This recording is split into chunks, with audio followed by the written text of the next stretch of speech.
saddest thing in the world is what they did to Justin Bieber. What was that? That's sad. What'd they do to him? Because there's a lot of speculation out there, but nobody. I mean, I've heard things, but what did they really do to him? Yeah, what he. When he was a kid. I hate to say that. I hate to say that because I really like Justin Bieber. I feel bad for Justin Bieber. And this wouldn't have happened if Justin Bieber came from a wealthy family. Justin Bieber pretty much came from a poor family, but the young man was so talented, and he could have been bigger than Michael Jackson. All right, y'all, buckle up because this one is straight out of a Hollywood thriller. Suge Knight, yeah, that Suge Knight is back in the headlines. And this time, it's not about Tupac or Death Row Records. A leaked prison call has surfaced, and let me tell you, the tea is piping hot. Apparently, Suge is out here spilling the beans on how Justin Bieber's mom allegedly sold him off to Diddy during his come-up days. I know, it sounds wild, but let's break it all down because this story has layers. And if Suge's claims are true, it might just shake up the entire industry. So Suge Knight just dropped some crazy allegations during a prison interview with Michael Franzese. The Death Row menace ain't holding back, and he's making some serious claims about Diddy's behavior with some big-name artists, including Justin Bieber and Usher. Suge called what happened to Bieber the saddest thing in the world. He said Diddy was sending Bieber off on these romantic vacations with grown men, which sounds real sketchy. On top of that, he claimed that Diddy took a super uncomfortable interest in mentoring Bieber when he was just a kid, and it gets worse. Suge is accusing Diddy of letting these men do some pretty messed up stuff with Bieber. I mean, you had grown men would take Justin Bieber. Grown men take Justin Bieber when he was young to a vacation, a romantic vacation, showing pictures on the Instagram. No women, nobody else but a grown, successful man and this little kid. And even if you and I was going on vacation together, and regardless if wise, mad or not, it's definitely not going to be in me and you. It's going to be mad because we're going to have to. Oh, I'm not going to be sitting on a romantic island, just you and me. Hell no. You know what I mean? Hell no. I'd rather take the chance of my girl saying, hey, you know, you up there having parties and all, you right. She damn sure ain't going to say this, you and I on a romantic island, that's us. Hell no. When they took this to Bieber, against them, that only is a bad look, it's sad. Now let's see what we know about Bieber's case, and let's bring in his parents in the story too. Justin's parents, Patty Mallet and Jeremy Bieber, definitely had a hand in his early career, but let's be real. Patty was the one putting in the work. She was the momager before that was even a thing. She saw Justin's talent early on, entered him in talent shows, and even started uploading those YouTube videos that got him discovered. And she wasn't just cheering from the sidelines. Patty was out here grinding, working multiple low-paying office jobs to make sure Justin had a shot at his dreams. When Scooter Braun showed up, Patty packed their bags and flew with Justin to Atlanta to seal the deal with a record label. Now Jeremy, he wasn't exactly the dad of the year early on. He wasn't around much when Justin was a kid, only coming back into the picture when Justin was about 4. And honestly, his role seemed to grow as Justin's fame exploded, but whether he was there to support or cash in, who knows. Then there's the whole Usher and Diddy connection, which is where things get messy. Usher played a big role in mentoring Justin at the start of his career, helping him build that superstar image. But recently with Suge claiming that Usher might have been the one to introduce Justin to Diddy's circle back in the day. And Diddy's circle? Yeah, not exactly PG. There are allegations of parties involving alcohol and other shady stuff that a young Justin probably had no business being around. Now, we can't really say that Patty or Jeremy knowingly put Justin in these situations, but looking back, it's fair to question if they really had his best interests at heart, or if they just got caught up in the whirlwind of fame and money. Patty clearly worked hard to support Justin's dreams, but at what cost? Justin's been open over the years about the toll fame took on him. Addiction, mental health struggles, and feeling completely lost. So yeah, while Patty and Jeremy might have had good intentions, their decisions landed Justin right in the middle of an industry known for its dark side. Whether they were just naive or truly dropped the ball, it's hard not to wonder if they could have done more to protect him from all of it. And it doesn't stop there. Suge also brought up Usher, saying there was something seriously shady going on between Diddy, Usher, and Snoop Dogg. Suge called it a secret society, which, you know, makes you wonder what's really going on behind the scenes. This dude rolled his eyes at me. And so there was somebody came over and kept saying, Suge, you know, don't have one of your guys do nothing to him. He a good young man, but even plus he got a thing. He had a thing. He gave me a look like, you know. And I thought about it. The way he rolled his eyes at me, it wasn't like somebody homie rolled it. It was like I beat up somebody, man. Like I beat his, you know, he the bitch. like somebody to roll their eyes, like you beat my boyfriend up. I ain't thinking of you. Really? One of those, right? Speaking of Usher and his come up in the music game, it wasn't just about his crazy talent. It also involved some big name players like Diddy and L.A. Reid steering his journey. But as with a lot of young stars, things weren't all smooth sailing. So Usher started super young, like baby steps into music young. At 6, he was already belting out songs in his church choir. Fast forward to when he was 13, and he gets discovered by AJ Alexander, who puts him on Layface Records' radar. L.A. Reid was so blown away by Usher's audition, he signed him on the spot. That's how Usher's music career officially kicked off. Now, here's where it gets messy. At just 15, L.A. Reid sent Usher to New York to live with Diddy for what they called Flavor Camp. Yeah, you heard that right. Living with Diddy as a teen, Usher's talked about how tough that time was, saying it was one of the hardest periods of his life. He had to learn fast, figure things out in NYC, and just survive in a whole different world. Oh, and Diddy wasn't just housing Usher. He was also co-executive producing Usher's debut album, which dropped when Usher was only 14. But here's where it gets even darker. Over the years, some serious allegations have popped up about what really went down at Flavor Camp.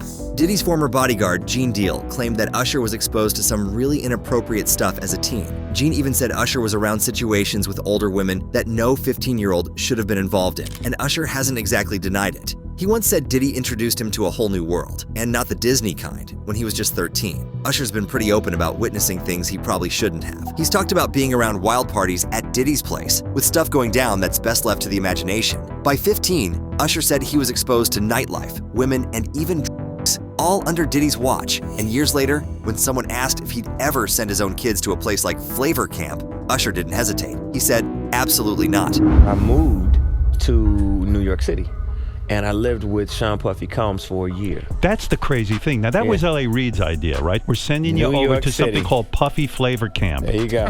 To learn Flavor Camp. Yeah, Flavor that's Camp. what it was called. And you're going to go to Puff Daddy's. He's going In the 90s, do you understand what that's like? Puffy's place was like just filled with chicks and like nonstop, right? No, not really. Come on. But hey, it was curious. I got a chance to see some things. Yeah, but you were 13. What were you seeing? I went there to see the lifestyle. Right. And I saw it. And it was but I don't know if I could indulge and understand what I was even looking at. It was pretty wild. So nobody tried to, some woman didn't come along. I didn't say that. Okay. I didn't say that. What I did say is that there were very curious things taking place. Uh-huh. And I didn't necessarily understand it. Uh-huh. Biggie Smalls was there. Biggie Smalls was there. Lil' Kim, Craig Mack.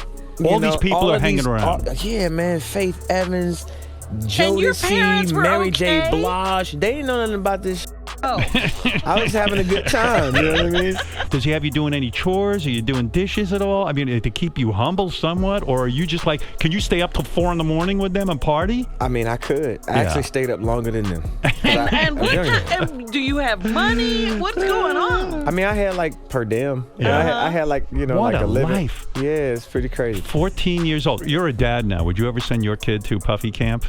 Hell no. See? But Suge didn't just stop with those two. He also threw some shade at other big names like Jay-Z, Snoop, and Dre for staying silent about Diddy's ongoing legal mess. He made it clear that Diddy's behavior isn't a one-off thing. It's part of a bigger issue in the music industry where artists are getting exploited. And get this, Suge even hinted at there being tapes that might show even more shady stuff going down with these industry bigwigs. Even though he's locked up, Suge has been talking a lot lately, spilling some serious tea about the music industry and the people in it. He's been going off about the shady stuff he says happens behind the scenes. And of course, he's got some big names in his sights. First up, he's been calling out Diddy. Suge claims that Diddy's not just been a victim of the industry, but he's also been part of the mess. He says Diddy was introduced to and alcohol by other execs in the game, and that it led to some weird things going down. Basically, he's implying that Diddy didn't just get caught up in some shady stuff, but might have been doing shady things himself. Suge doesn't stop there, though. He's also got words for others in the game.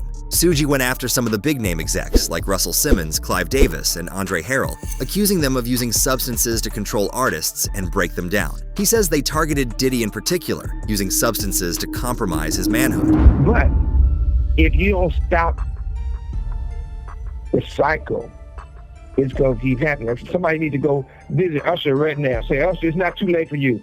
We know you hit a few other guys you brung on, but it's not too late for them either. But at some point, you got to stop the head, or it's going to keep creating, going down, goes down. But you guys don't want to fix that, right? I mean, it's it's when you're you're going all the way back to, If you know. actually, okay. Now I'm going, okay, but because it's the facts. But this is the thing, right? It's right now. We talking about the industry. When I was in business, a guy in the projects can send word and say that he have a brother or somebody have a son that can rap or sing. Mm-hmm. I'm gonna drive my ass to the projects and sit on that mid crate and get that artist signed and make a hit album out of it, right?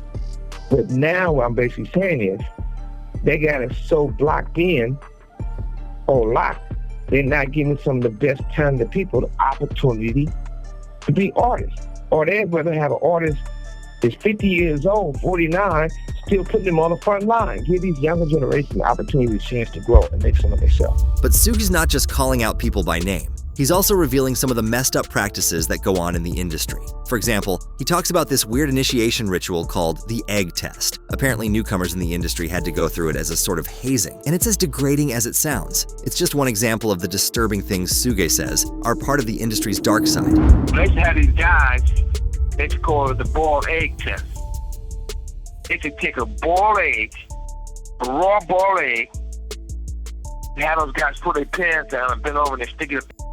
The eggs break, they say they're not ready yet. They ain't put enough work in. This is Hollywood.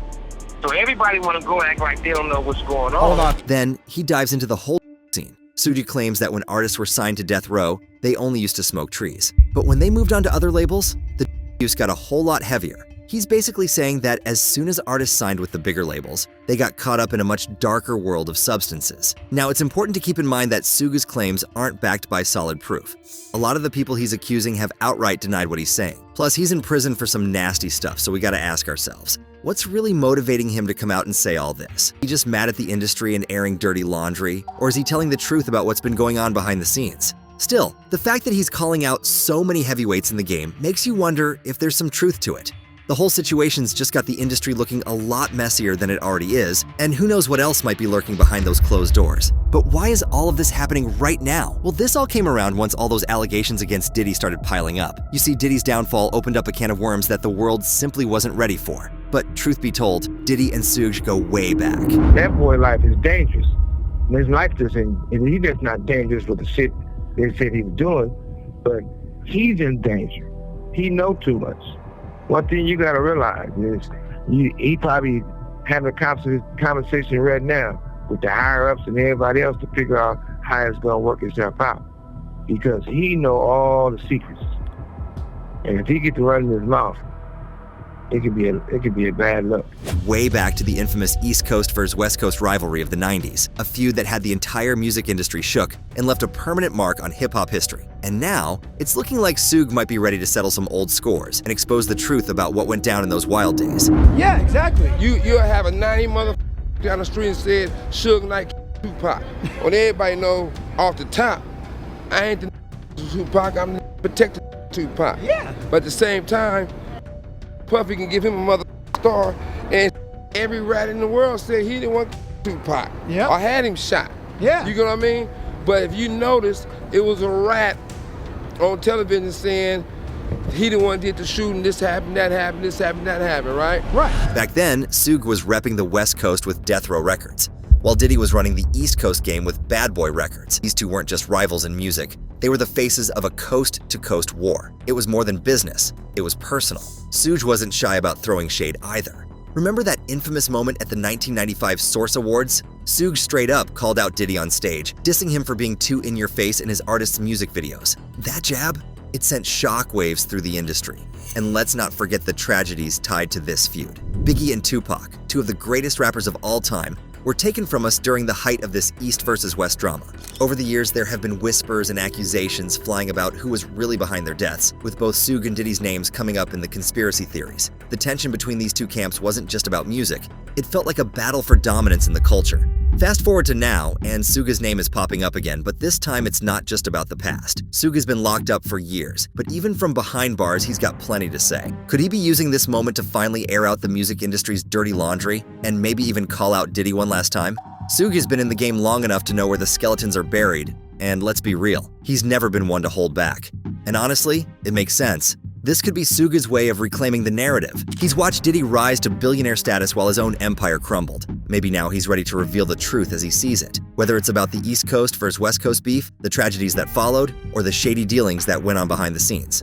Here's the thing. Suge and Diddy's history adds so much weight to whatever Suge has to say now. It's not just gossip, it's decades of tension, power struggles, and heartbreak in the hip-hop world. And if Suge really does have receipts, this could shake the industry to its core. What do y'all think? Why is Suge speaking up right now, and what do you think about Justin's and Usher's careers? Let us know about it down below. And don't forget to check this video out next.